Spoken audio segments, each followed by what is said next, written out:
से कनाडा के कुछ मामलात पाकिस्तान जैसे होते चले जा रहे हैं। As a Canadian I am very sad to see कि कनाडा ने अपना तिजारती मिशन भारत भेजने से इनकार कर दिया है। प्राइम मिनिस्टर ट्रूडो सिर्फ जहाज का मामला ही नहीं, काफी ह्यूमिलिएट हुए। सैडली मुझे बड़ा दुख होता है कि मेरे देश के प्राइम मिनिस्टर जस्टिन ट्रूडो को भारत में ह्यूमिलिएट होना पड़ा, लेकिन अनफॉर्चुनेटली वो कनाडा में भी काफी ह्यूमिलिएट हो रहे हैं। इस वक्त कनाडा में भी उनका अगला इलेक्शन जीतना काफ़ी मुश्किल दिख रहा है, इसलिए कि उनकी जो पॉलिसीज़ हैं वो कोई इतनी अच्छी नहीं है, इकोनॉमिक पॉलिसीज़ भी इतनी अच्छी नहीं है। खालिस्तान के इशू पे भी बहुत रफ डायलॉग हुए। कि G20 इजलास होता है और वहाँ कैनेडियन वज़ीर आज़म को मुलाकात के लिए मुनासिब वक्त नहीं दिया जाता है भारतीय हुकूमत की जानिब से। बिजी स्केड्यूल का कह के उनकी जो मुलाकात है ये नहीं रखी जाती है।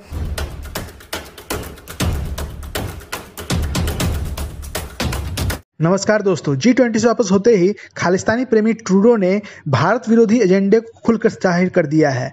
हुआ यूं कि ट्रूडो अपने संसद भवन में ये कहता हुआ पाया गया कि जो भी वहां पर एक केस हुआ था खालिस्तानी आतंकवादी की हत्या को लेके, वो भारत सरकार ने कराया है और इसी के एवज में कनाडा में भारत के राजदूत भवन से एक सीनियर अधिकारी को निष्कासित कर दिया गया है। लेकिन भारत तो भारत है, वो आज किसी की सुनता नहीं है। जैसे को तैसा करना भारत सरकार को बहुत भली भांति आता है। पहले तो इसका खंडन किया गया, उसके बाद से यहाँ पे कनाडा के राजभवन से सीनियर ऑफिशियल को भी यहाँ से निष्कासित कर दिया गया है और ये बता दिया गया है कि अब भारत किसी के दबाव में नहीं रहने वाला है। अगर भारत के विरोधी कोई कार्रवाई किसी देश में की जाएगी तो उसे माकूल जवाब दिया जाएगा। और इसी बात को लेकर प्रधानमंत्री मोदी ने G20 में ट्रूडो खड़ी खड़ी सुना दी थी, जिससे ट्रूडो बिदक उठा था। और तो और भारत में छोड़िए, कनाडा में भी इसकी बहुत थू हुई थी। इन्हीं सब बातों को लेकर पाकिस्तान मीडिया में क्या चर्चाएं हो रही है, आप खुद डिबेट में देखिए। जहाज की आपने बात की, वाकई बड़े शर्म की बात है। हम यानी कैनेडियन और कनाडा G7 कैसा है, G20 तो जरा बात की क्लब है। हम G7 यानी जो richest 7 countries of the world का हिस्सा हैं और हमें इस पे फख्र है। हम उसका जायज़ हिस्सा बनते हैं। हमारा बहुत रिसोर्सफुल और खूबसूरत देश है कनाडा, मगर प्राइम मिनिस्टर ट्रूडो ने हमें काफ़ी एम्बैरस आजकल इंटरनेशनल स्टेज पे कर रखा है।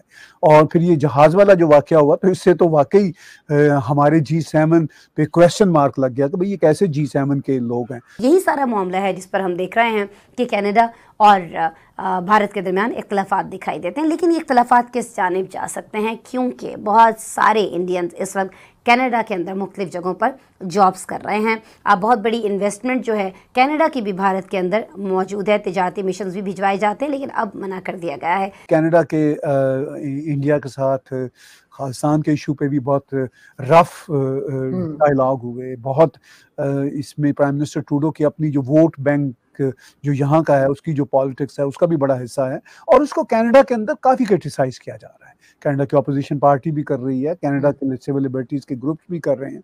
तो हमारे कनाडा में ये चैलेंजेस तो हैं, बिलाशुबा हैं। जहाज़ से लेके प्राइम मिनिस्टर ट्रूडो की जो स्टूपिड पॉलिसीज़ हैं, मैं साफ कहूँगा स्टूपिड पॉलिसीज़ हैं बहुत सारी, उनका काफ़ी अमल दखल है। लेकिन बहरहाल after all we are Canada, और कनाडा में हम अकाउंटेबिलिटी भी कर सकते हैं। हम कर रहे हैं अपने प्राइम मिनिस्टर की accountability and we'll keep doing that. बिल्कुल। और सर, वो जो कॉरिडोर है ये तीनों मिलके बना रहे हैं, यूरोप, मिडिल ईस्ट और इंडिया, उसको आप कैसे देखते हैं? देखिए, बड़े ये सीरियस किस्म के स्टेक होल्डर्स हैं। ये बातें करने वाले लोग नहीं हैं। मिडल ईस्ट की जो लीडरशिप है, खासतौर पे GCC कंट्रीज की, वो बड़े सीरियस लोग हैं। वो बातें बराए बातें नहीं किया करते। व्हेन दे से something they mean it. Same goes with India, European union. तो ये जो कॉरिडोर है, अब इसमें जाहिर है पाकिस्तान उसमें शामिल नहीं है। पाकिस्तान कश्मीर कश्मीर कश्मीर की रट लगाए रखा हुआ है। अगर पाकिस्तान भी इसमें शामिल हो जाता तो पाकिस्तान का बहुत भला था, बहुत बड़ी आमदन थी पाकिस्तान के लिए। जाहिर है उसके लिए पाकिस्तान को अपना माइंडसेट चेंज करना पड़ता। वो पाकिस्तान चेंज करने को तैयार नहीं किसी भी सतह पे, ना इंटरनेशनल नैरेटिव पे, ना अपने इंटरनल नैरेटिव पे। तो बहरहाल पाकिस्तान तो अभी उसमें से आउट है। ये इनके लिए एक मुश्किल ज़रूर है कि ये जो ज़ाहिर है कुछ ज़मीनी फासला तो मौजूद नहीं है। ये कॉरिडोर जो भी होगा ये वाया ईरान जाएगा अपैरेंटली, या फिर ये डायरेक्ट अगर समुंदर के ज़रिए ही जाना है तो कोई ज़रूरी नहीं है कि ये वाया ईरान भी जाए। ये सीधा मतलब इंडियन ओशन से होता हुआ, केरला के शोर से होता हुआ सीधा मिडल ईस्ट को लैंड करेगा। तो वो तो कोई इम्पॉसिबल नहीं है। ठीक है, वो सड़क नहीं होगी अपेरेंटली, लेकिन वो केरला से इंडियन ओशन का जो सीधा रास्ता जाता है दुबई और जीसीसी कंट्रीज को, वो समुद्री रास्ता होगा। और फिर जीसीसी कंट्रीज से होता हुआ वो वहां से कोई दिक्कत नहीं है, वो तो इराक में भी एंटर हो जाएंगे, कुवैत से इराक में एंटर होंगे, और इराक से होते हुए वो सीधा यूरोप में चले जाएंगे।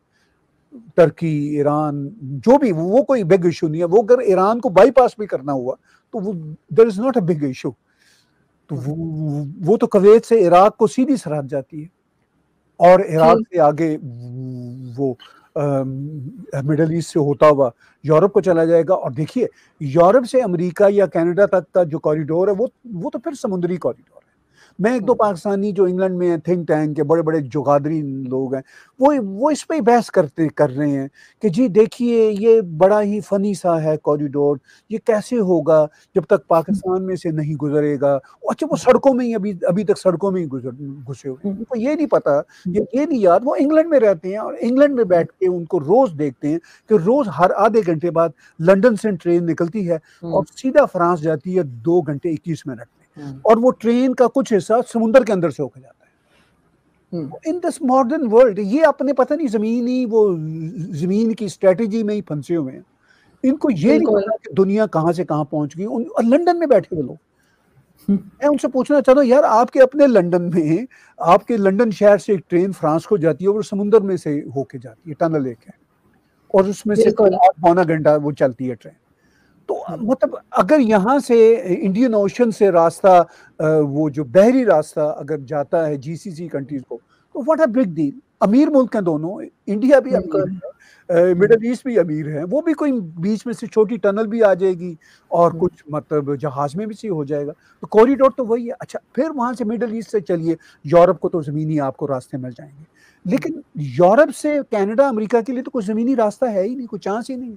एक तरफ पैसिफिक है, एक तरफ जो हमारा अटलांटिक है, तो समुद्र के अलावा तो कोई रास्ता ही नहीं है। इवन हमारे कनाडा के अंदर, न्यूफीलैंड के, हमने नॉर्थ में जाना हो एक ही देश के अंदर, तो हमारा रास्ता ही नहीं है समुद्र के अलावा कोई। तो हम ये कहें कि हमारा तो कोई कॉरिडोर ही नहीं। वी हैव अ कॉरिडोर जिसमें हम एक सूबे से दूसरे सूबे तक जाते हैं। तो पाकिस्तानी माइंडसेट को ना, ये जो भूल भुलैया है ना अपनी ज़हनी, इससे निकलना होगा। ये कॉरिडोर से मुराद एक सड़क बस ले रहे हैं, सड़क बनाई जाओ। उनको ये नहीं पता पानी भी एक सड़क है, हवा भी एक सड़क है, और ये ने साबित कर दिया। ये बस सर अपने ख्यालों में रहते हैं। इनका ख्याल है कि पाकिस्तान ऐसी जगह बना हुआ है कि हर किसी को हमारी जरूरत रहेगी। वो शायद वो अफगान वॉर के टाइम से हमारी यही सोच बनी हुई है। दोस्तों, आपको अगर वीडियो अच्छा लगा तो इसे कर दीजिए लाइक। अगर आप मेरे चैनल पर नए हैं तो इसे सब्सक्राइब करके ही जाइएगा। जय हिंद, जय भारत।